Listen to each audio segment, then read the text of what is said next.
Mamlakatimiz tibbiyotidagi izchil islohotlar doirasida dermatologiya, venerologiya va kosmetologiya yo'nalishini xalqaro andozalar darajasida ko'tarish, aholi uchun zarur shart-sharoit va qulayliklarni yaratishga katta e'tibor qaratib kelinmoqda. Ammo hozirgi shiddatli davrda shuning o'zi bilan kifoyalanib qolish mumkin emas. Bugun soha uchun yetuk xodimlarni tayyorlash va uzluksiz ta'lim berishning samarali tizimini yaratish dolzarb vazifalar sirasiga kiradi. Qolaversa, muolajalarni o'tkazishda ilg'or usul va texnologiyalarni qo'llashni hayotning o'zi talab etmoqda. Poytaxtimizda bo'lib o'tgan venerologiya va estetik tibbiyotga sohalararo zamonaviy yondashuv mavzuidagi xalqaro ilmiy amaliy anjuman ana shu maqsadga yo'naltirilgani va barcha uchun foydali masalalar ko'rib chiqilgani bilan yodda qoladigan bo'ldi. Sog'liqni saqlash vazirligi hamda respublika ixtisoslashtirilgan dermatologiya, venerologiya va kosmetologiya ilmiy amaliy tibbiyot markazi hamkorligida o'tkazilgan konferensiyada Amerika Qo'shma Shtatlari, Rossiya, Janubiy Koreya, Buyuk Britaniya, Belarus, Ozarbayjon, Eron, Qozog'iston, Tunis, Daniya va Qirg'iziston Respublikasi kabi 40 dan ortiq davlatlar mutaxassislari ishtirok etdi.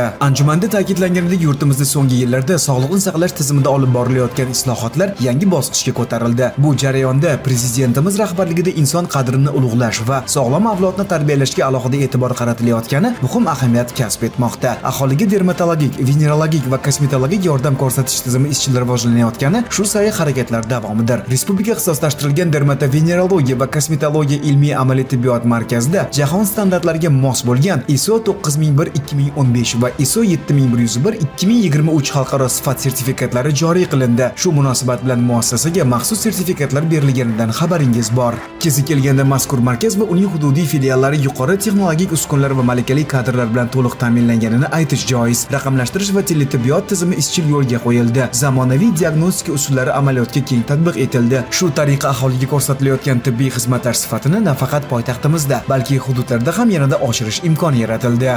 Bu anjumanda 1000 dan ortiq shifokorlar qatnashyapti va bu yerda 300 dan ortig'i chet ellardan kelib va nufuzli klinikalardan kelib o'z tajribasi bilan almashyapti. 8 yil oldin qaraydigan bo'lsak, tizimimiz yo'q edi. Prezidentimiz topshiriq berganlaridan keyin shu tizim yaratilish boshladi. Mana 8 yil ichida 200 ga yaqin yoshlar nufuzli chet ellik klinikalarga yuborildi va hammasi hozir o'sha yetuk klinikalardan o'z tajribalarini olib, hozir mana O'zbekistonda ishlayapti va men bugungi anjuman mana rivojlanishga bir pog'ona biza Vitiliga davolashda hujayralar qo'yib, bemorlarni davolamiz. Juda ham ko'p davlatlardan kelib bizda o'qib ketyapti. Masalan, diagnostika masalalari bizda laboratoriyalar kuchli bo'yicha, laboratoriyalar bo'yicha, morfologiya bo'yicha Qozog'iston, Tojikiston, Qirg'izistondan kelib, hammasi kelib o'qib ketyapti. Tadbirda dunyoning soha bo'yicha eng yetakchi mutaxassislari qatnashgani uning nufuzi va ahamiyatini yanada oshirdi. Shulardan biri Amerika Qo'shma Shtatlik Muhammad Jafferani. Olim tadbir davomida Amerikada soha bo'yicha qo'lga kiritilgan yutuqlar bilan o'rtoqlashdi. I'm from Michigan, USA. Amerika Qo'shma Shtatlarining Michigan shtatida yashayman. Psixodermatologiya va psixiatriya yo'nalishida ilmiy ishlar qilganman. Bu yo'nalishda bizda yaxshi natijalarga erishilgan. O'zbekistonning ham bu bordagi yutuqlari e'tiborga molik. Anjuman doirasida ishtirokchilarga Amerika Qo'shma Shtatlari tajribasi haqida gapirib berdim. O'ylaymanki, bu mahalliy hamkasblarimiz uchun foydali bo'ladi. Sal ilgariroq aytib o'tilganidek, yaqingacha hududlarda dermatologiya, venerologiya va kosmetologiya yo'nalishi deyarli bo'lmagan. Natijada aholi poytaxtga qatnab sarson sargardon bo'lar edi. Bugun bu tarixga aylandi. Hozirgi paytda markaz filiallari joylarda samarali faoliyat ko'rsatib kelyapti. Bu xalqaro miqyosda ham e'tirof etilayotir. Markazning Samarqand viloyati filiali sog'liqni saqlash sohasida sifat bo'yicha akkreditatsiya markazining xalqaro standartlarga muvofiqlik sertifikatini qo'lga kiritgani ham shundan dalolat berib turibdi. Ushbu xalqaro anjumanda 40 dan ziyod yetakchi klinikalar, davlatlardan professor o'qituvchilar tashrif buyurdi.